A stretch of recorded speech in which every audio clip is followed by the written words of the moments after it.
Am I the butthole for saying my stepsister and I bonded over our mutual dislike of our parents? So my stepsister and I became stepsisters at the age of 8. We're now 16. My dad died and her mom died and my mom married her dad. But they got married to replace our deceased parents. They wanted us to be a mom, dad and 2 girls family. They pressured us to call our step-parent mom/dad and we really disliked it.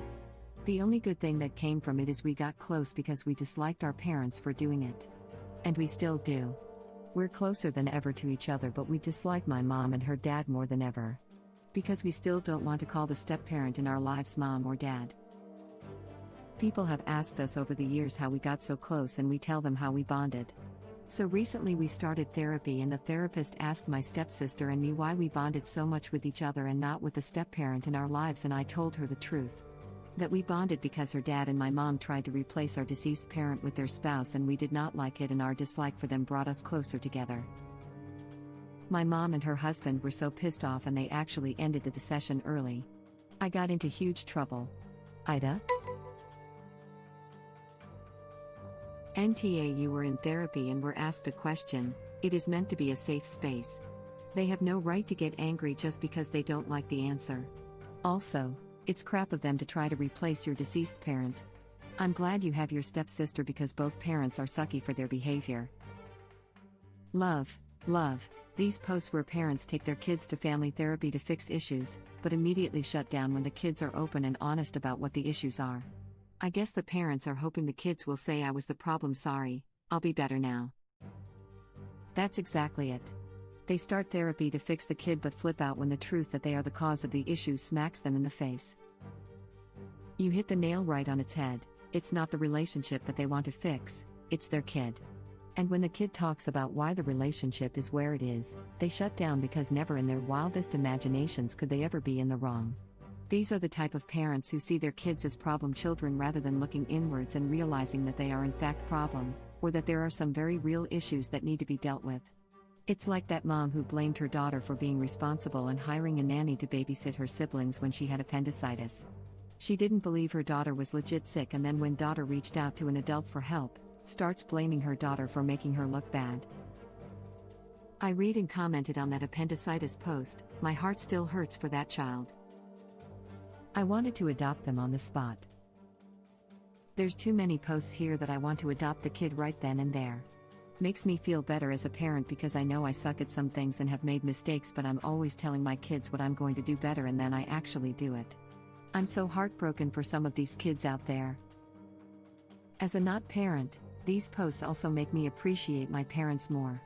I mean, they weren't perfect, but good God, at least they tried, and they listened to me, and they can admit where they did wrong. Yes, exactly. These posts make me look like a super mom when really I'm just mediocre in my opinion. It's actually part of the reason I started reading this sub. I wanted a dose of reality so that the negative voices in my head didn't go overboard. Plus I'm always learning stuff in the comments, lol. Give yourself some credit, you're at least self-aware, and that's so very important as a parent. World's okayest moms unite. I always say I have perfect parents. Never a shortage of love, and to this day would do anything for me. I have never once seen them even raise their voice to each other, which is my only complaint. To this day I have trouble with conflict resolution, haha. So being a good parent may be better than super.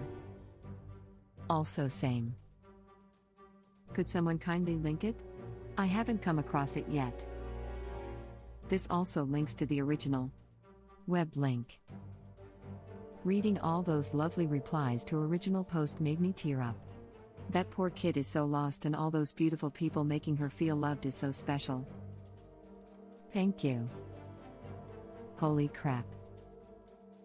Yeah, I couldn't believe that. That girl stepped up and took responsibility that should have never been hers in the first place, and when she was feeling awful to boot.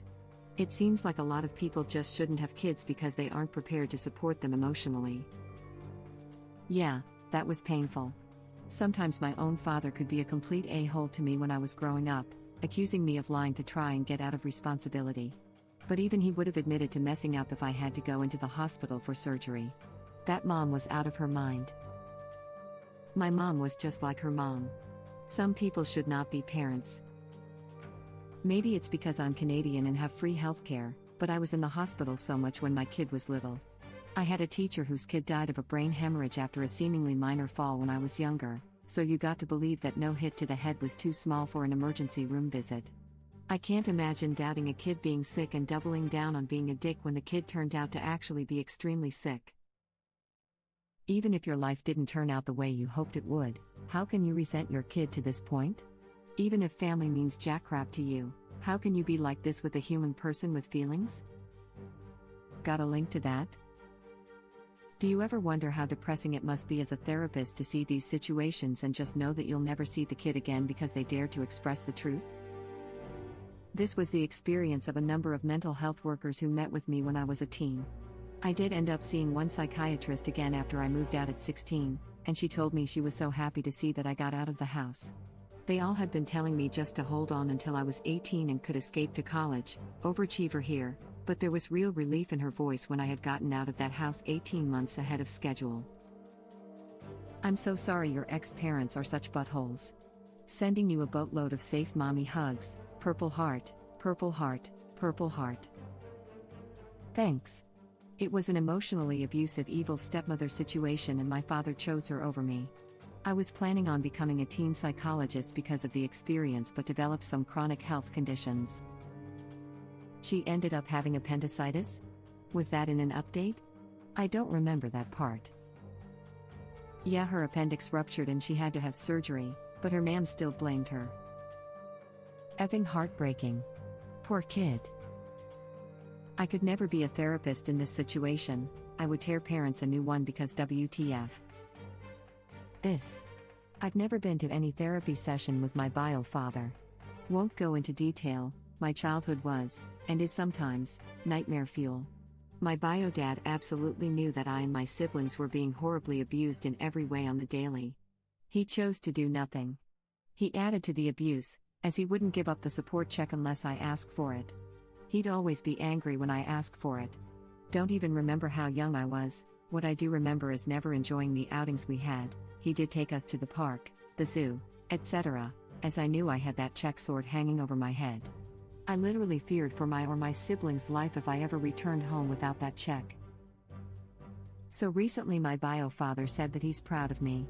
My response was, proud of what, exactly? That I survived all the sexual, physical, emotional and mental torture and didn't become a raving lunatic? That I never cracked under the additional mental torture you dumped on me every week? There's a reason why I don't contact you. I know I'm just a random internet person, but I want you to know that I am proud of you for surviving. That crap is hard and you did so good to still be here talking about it. As a future family therapist, the problem is almost never the kid. My son saw a behavioral specialist when he was in school and she told us that 90% of her job was attempting to explain to people why their children deserve trust and respect. Nearly qualified educational psychologist here, and a lot of my job is trying to get people to understand that even if a child's behavior is a problem, there is always something driving that behavior and it's for us as adults to work out what and to make things better for them. The problem child narrative is just such an unhelpful one. As a parent, I understand that it's hard to hear these kinds of comments from your kid. But as a parent, I understand that I'm the adult, and that my kid's feelings are valid, and I'll do my damnedest to work on myself and examine my behavior so my kid isn't miserable. I don't get parents who can't do that. My mom used to threaten my sisters and I with family therapy and we begged her to take us. We were like, yes please let us tell a professional about how you treat us. She stopped using that threat pretty quickly. I remember being threatened with boarding school once when I was a teenager and being like, sweet, when do I leave? Let's go. I actually did get sent to boarding school, and the first real emotion I felt after they dropped me off was relief. Later on, when I mentioned that to them, they were irrationally angry that my punishment of being sent away was actually helpful for me and made me happier. Cue my mom, you never opened up to us. What was I supposed to do? Eventually she stuck me in individual therapy where the same therapist saw us at different times, but I'd already weathered the scars of bad family therapy and thought all therapists were snakes trying to get you to admit things that would get you in trouble, since clearly they weren't making things better at home. The first sniff I had of info being passed to my mom, and I shut down like an armadillo, realizing only pat answers and avoidance lies were safe to give. So therapeutic. Yeah, that pissed me off to read. Maybe if they stayed in therapy and worked through what the kids are saying, they wouldn't have these issues.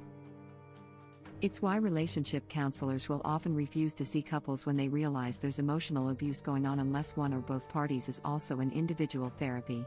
Otherwise, it becomes another avenue for the abuser to berate their victim. True. I wish therapists would have a better strategy for the parents when they hear something they feel overwhelmed with. Like maybe go over coping skills and emotional regulation first with all parties, and what to do when a session becomes too much. Maybe in some cases ending a session early might be best to process what was said. Like, since therapy is a safe space, everyone has a right to their emotions and feelings, from sadness to anger. All feelings are valid. Reason: I've had individual and couples therapy on/off. No family therapy, but I imagine the experience is probably similar. Sometimes sessions end early from feeling overwhelmed. This was my experience with my parents taking me to therapy to fix me. Comments like this always reminds me how lucky I was with my own father, who pushed for meetings with me and my therapist, and how therapy actually helped our relationship. Tell them that therapy is a way the family could become closer, but if you can't all be honest, it won't work. It's really effed up that original post got into huge trouble. Provided that the children treated the step-parents with basic respect and courtesy, the parents shouldn't be getting their panties in a twist over being called mom/dad. It's amazing self-awareness for a 16-year-old as well. That's F to crap on someone for something they say in therapy. That's supposed to be a place where you grow. You can't do that if you can't even be honest without backlash. I have no idea what Op's parent and step-parent are like outside of this, but I immediately thought of one of my mom's favorite moves: if you tell me the truth, I won't get mad. Gets mad. I stopped telling my mom practically anything by middle school. NTA, and I'm sorry, but this is funny. Y'all are like reverse parent trap. Our parents are too immature to deal with their own grief, so of course they have no idea how to help you with yours. It's crafty of them to decide they get to just end therapy because they're uncomfortable too. I really love that movie. Yeah, it's very humorous. Glad someone else said it first, though. And just like that, original post and their stepsister have something else to bond over. If you go for another session, you should bring up how you were punished for sharing your feelings. Your parents did not and still do not care about your feelings. Not the butthole. And get punished again? Great idea, laughing out loud. Because it's a form of emotional abuse, and therapists are mandated reporters, so sharing that information with the therapist may lead to the therapist saying something to the parents along the lines of, "Hey, this is emotional abuse, and if it continues, I'm required by law to report it to CPS." Which may be the wake-up call the parents need. Or it just ends the therapy session. I mean, that just kind of guarantees that the call is made. Are they clothed? Are they fed? Do they have running water? Are they injured? Yeah, then CPS isn't going to do anything. I'm not going to argue that emotional abuse isn't a big issue, because it is. But it's not something CPS is going to care about. It's hard enough to get CPS involved in cases where kids don't even have food at home. My parents grounded me because I made them look bad in front of someone is just not going to be on their radar. Edit. Heck, forgot to add. Even if they did get involved, and the parents refuse to change, then what?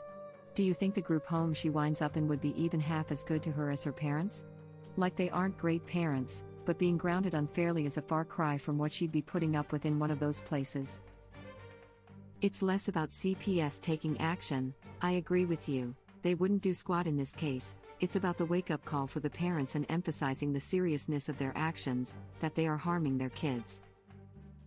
I think it's pretty safe to assume from Op's post that if their reaction in therapy was to end the session early and punish them, then their reaction to CPS calling, or worse, showing up, would be to be appalled that their daughter got CPS involved, and punish her even more.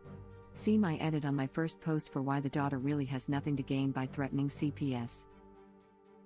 Entirely possible, yes. And that would lead to another CPS call, which might lead to an investigation, which might uncover other stuff going on that original post hasn't included in the post. Or it might lead to parents going, "Oh, crap, we're hurting our kids, what can we do differently?" Either way, I think original posts should be open about it with the therapist. Getting punished for that is an issue, and better tell the therapist about it than to remain silent.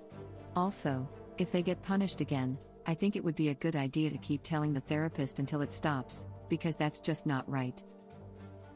Lol, since when does a bad parent stop doing the wrong thing because they're supposed to stop?